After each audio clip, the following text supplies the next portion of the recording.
Hi, everyone. Welcome back to another episode of Entrepreneur Spotlight. And this time I'm talking to Dini Rao, who shares her love for wine and how she is holding in person and online wine tasting events, and also just sharing her immense knowledge of being in the wine industry for the last 23 years.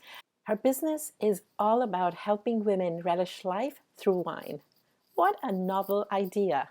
And she dropped such amazing nuggets of wisdom about how she balances life as a mother of two young children and obviously as a business owner. And it was fantastic talking to her. So without further ado, let's get into the interview.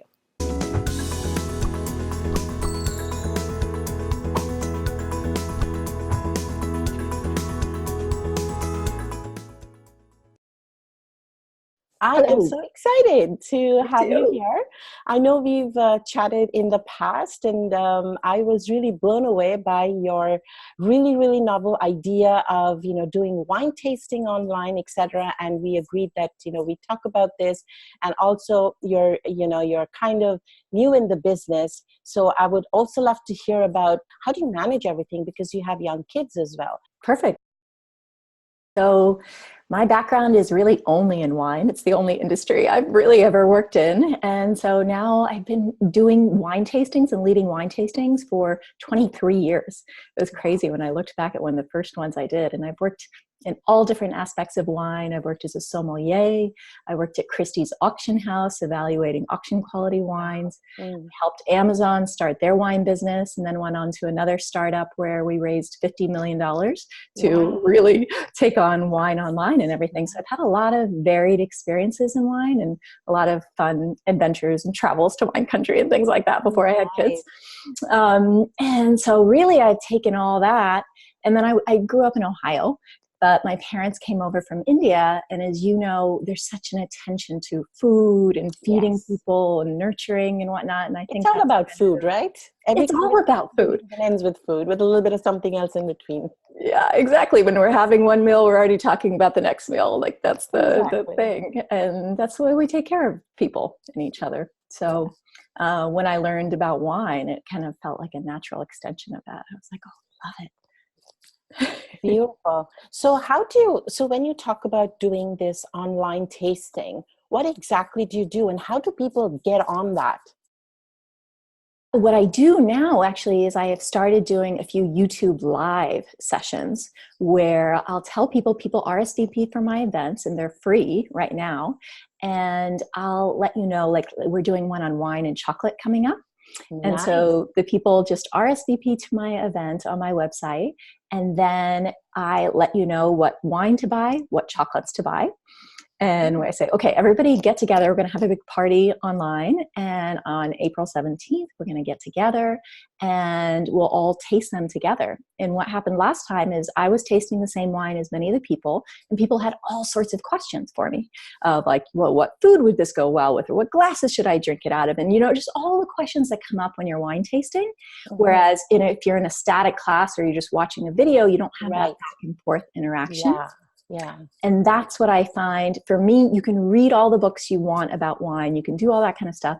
But the real magic and fun comes in the interaction, the back and forth, and saying, like, I think I'm smelling grapefruit. Do they add grapefruit to the wine, or where does that come from? And we get to tackle the question. Right. It's so much fun. And people told me, like I said during the session, I said, write pajamas in the chat if you're wearing your pajamas right now. And a whole bunch of people said, like, I'm wearing pajamas, I'm wearing pajamas. There Wow. was one woman who invited a bunch of friends over to her house, and they put me up on the big screen in TV in their house, and they had all their kids kind of playing downstairs on the rug. And the moms were all sitting there sipping their wine and learning and stuff. So you could do it in a lot of different ways. So when you say that people RSVP, like, can you maybe tell the viewers how can they, if they're interested, how do they RSVP to your event? Yes, I'm gonna put the link, but it's basically through my website. And then you just come on there and I'll have a list of upcoming events, or the best thing is just get on my newsletter. And that way you'll know whenever I have events, because I do these throughout, and I'm going to do all different themes and whatnot. So whatever your particular love for wine and passion is, there'll be a day where it comes up. Wow. Yeah, that's interesting. Of course, I'll be linking all your social media and your website, everything, in the video and also in the show notes. So yeah, that's how viewers, you can actually sign up and have fun. And I think I'm going to join Dini very soon on one of those events. So yeah, it's going to be fun. I'm not a huge wine drinker, but I'd love to try it out. You know what? I'm really glad that you mentioned that, because Okay. I really, my style of doing these events and things like that, I have a cousin who's pregnant now, actually, and she joined, and she was like, I'm not going to have any wine with me. And I said, no problem. She said she wanted to come anyways and just experience it. And she said she had so much fun that, she wasn't even drinking the wine. Yeah. Because my philosophy actually is that I'm going to teach you how to relish life through wine. So in a way, it's not even about the wine. Like, yes, wine is a tool to learn this, but what people tell me all the time is they come to my wine tastings or they learn from me and they walk around and all of a sudden they smell flowers differently, or they smell fruits in the grocery store differently. It's like it stays with you, and it's kind of a way of living and enjoying life.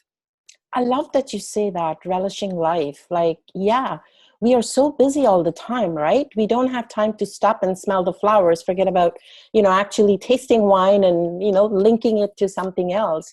I love that. So yeah, I mean, that's a beautiful idea. And definitely people, you should hop onto that RSVP and, join her online. I'm all about, startups, because I help women get started in their businesses. So we all have huge struggles, and especially with two kids, you have two young children.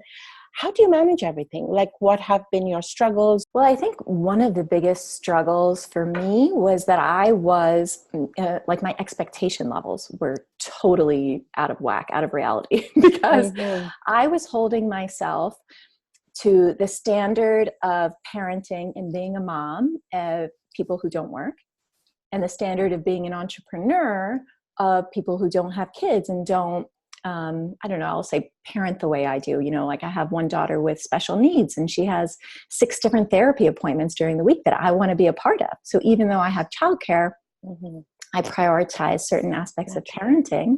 So I just had totally unreasonable expectations that those 2 things could be done, and that my business should be moving a lot faster, and that I should be doing a lot more things on the parenting side. And I actually went to go visit a friend, and she has very similar lifestyle, and I watched what she was doing, and I thought, oh my gosh, no wonder I'm failing at all these things. Like, it's actually not even in reality for me to be doing all this at once. So I had to take a step back and start delegating and saying, like, okay, I really don't need to clean the house this week. Like, it's just going to be another week until I'm off the floor or whatever it is, and that kind of stuff, and letting go of a few things. And I think another struggle that I have is that switching modes. I was thinking about that this morning, because I spent all morning with my family, with the kids. And then I knew I was doing this with you, and I wanted to think about and kind of switch modes to think about, like, me as an entrepreneur and the businesswoman. Right. And it's like, it like takes time, and it takes a different framework and a different mindset and stuff. So I think that's a struggle I have sometimes, is I don't always have the luxury of a whole block, a whole day to just focus on the business. It's in between, and things come up, and, the kids need this or that. And so I love that you mentioned the switch factor, because there is actually something called the switch cost. That happens that every time you're switching a task or a role, especially like if you're, balancing 2 things, every time you switch, you lose 20% of your productivity. Oh my God. So, and that is a thing. Switch cost is a thing. There has been research done around that. And because I deal a lot with productivity and everything, I don't believe in time management, because you cannot really manage time. You just manage your tasks.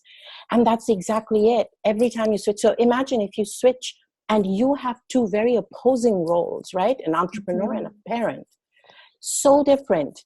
Expectations are so different. Things are so different. So every time you switch between these 2, you're losing 20%. So if you switch from parenting to business, then again, parenting to business, you've already lost like about 60% of your productivity, more than 60%. My math is bad. And it goes back to my mission too. My mission of my business is helping people relish their lives. And so it's like, well, I've got to walk the walk myself. And like, I want to make sure that when I am focused on the housework, or, you know, changing a diaper or doing whatever it is, like I want to make sure that I'm present and I'm relishing that, especially because our kids grow up so fast that, I you know, know. Tell me about it. and like putting on that hat rather than thinking about like, okay, well, here's my next meeting and I got to go there and then this is going to happen. It's like putting myself present.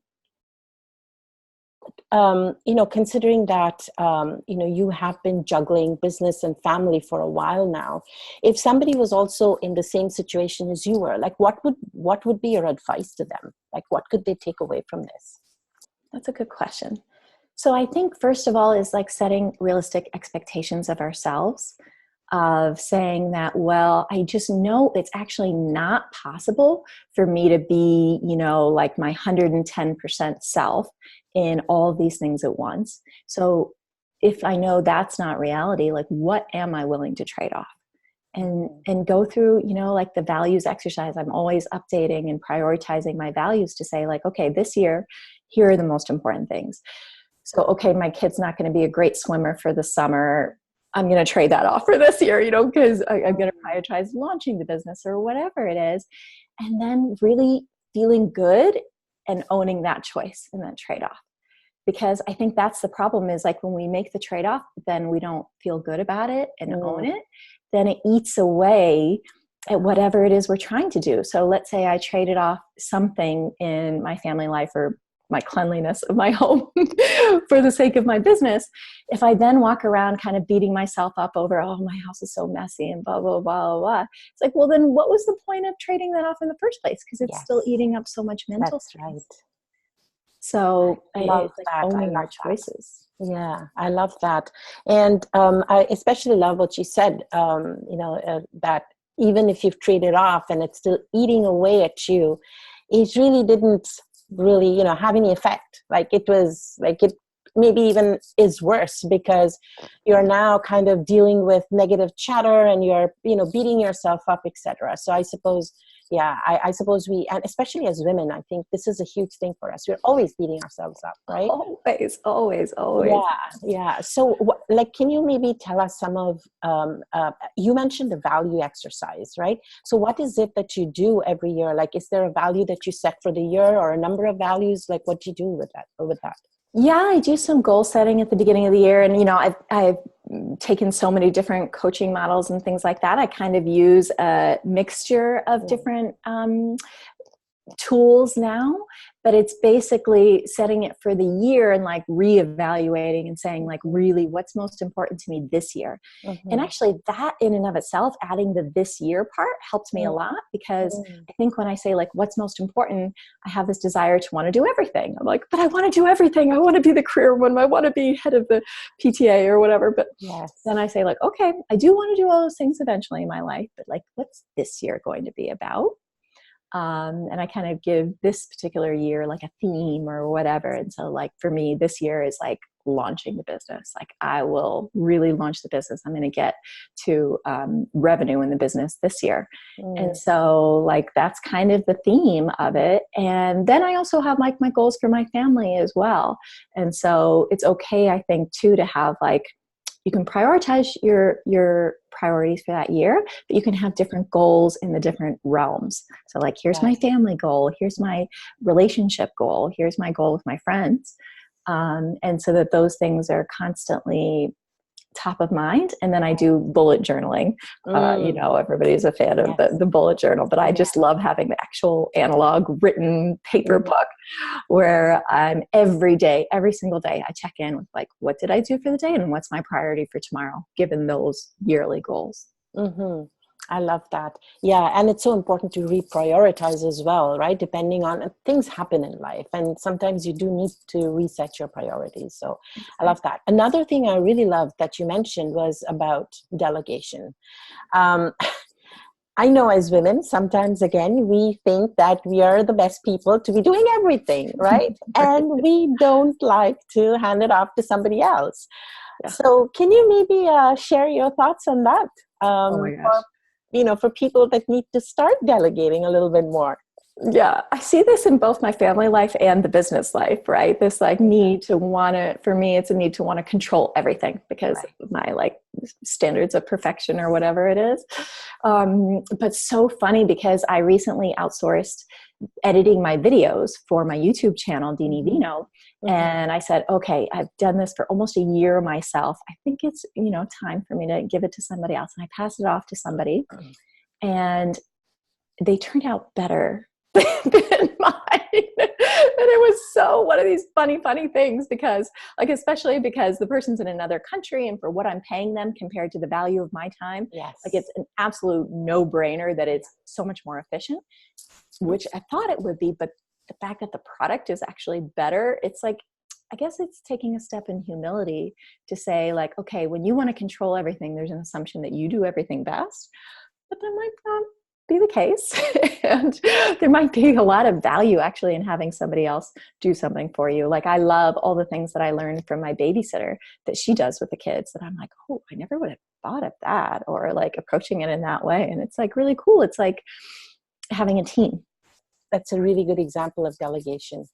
At least some of the business tasks, some of the other things, because that just frees up more of our time so we can do more of what we love and what we are really, what our core strengths are. Yeah. Exactly. And it goes back to getting your business and your life and all that stuff closer to your mission because Right. we're the ones with the values, after doing the values exercise, like we're the ones with that vision. And when we have no time, the first thing to go out the door is the vision, I find, because I'm like, well, I don't have time for the vision. I just got to get stuff done. Like I got to pay the bills. I got to get, like whatever it Absolutely. is. And that's when I think we really cheat ourselves because no wonder we're not actualizing our dreams. Yeah, absolutely. That's a really, really great point. Cheating our dreams because that's what we end up doing. We're busy being busy and, we are not really getting to the core of why we started our business and what was the big picture. And if somebody were starting right now and they had a job as well as being a parent and, starting a business, what do you think might be the most, what could really help move the needle in their lives? Like, do you have something that maybe you might want to share? Yeah, well, I think it's the prioritization of constant, like really almost, I would call it painful prioritization of like, because I think our time, especially when you're a parent, when you're multitasking, your time becomes so much more valuable because there's going to be a lot less time. So that time that you spend on anything, on saying yes to anybody for anything or trading off, like for a little while, people were giving me like really interesting ideas for things to pursue. And I was like, oh yeah, I should look at podcasts. I should look at this. I should look at that. And they are all really good ideas. But the problem is like, is this going to, ask yourself this simple question. Is this going to move the needle the most for my goals? Mm-hmm. And if it's not like the most and really like in a painful way, because you're going to trade off so many good ideas, you're going to trade off so many exciting, fun, whatever things. But if it's not moving your business forward the most or your goal forward the most, then it's just not worth your time. Wow. That in itself should have been the entire video. That is so valuable because that's exactly it. We sometimes don't understand what is going to move our business forward or even our lives forward, right? We have all these different ideas because we are like a tank of ideas, and we are always trying to do everything and not saying no. And saying no is such an important thing. Like you may not be able to do everything and you shouldn't be doing everything. Love that. So thank you so much, Dini. I think that was fantastic. There was so much wisdom, so much value in what you said. And I will be linking all her social media website details in the video and in the show notes. Go sign up for that online tasting. Have fun. Let her know that you watched the video and that's how you got on her list. Yes, let me know your Tony's people. Yeah, exactly. And we have to build a tribe. We definitely have to build a tribe who relish life through wine and through business. And I think this is going to be fantastic.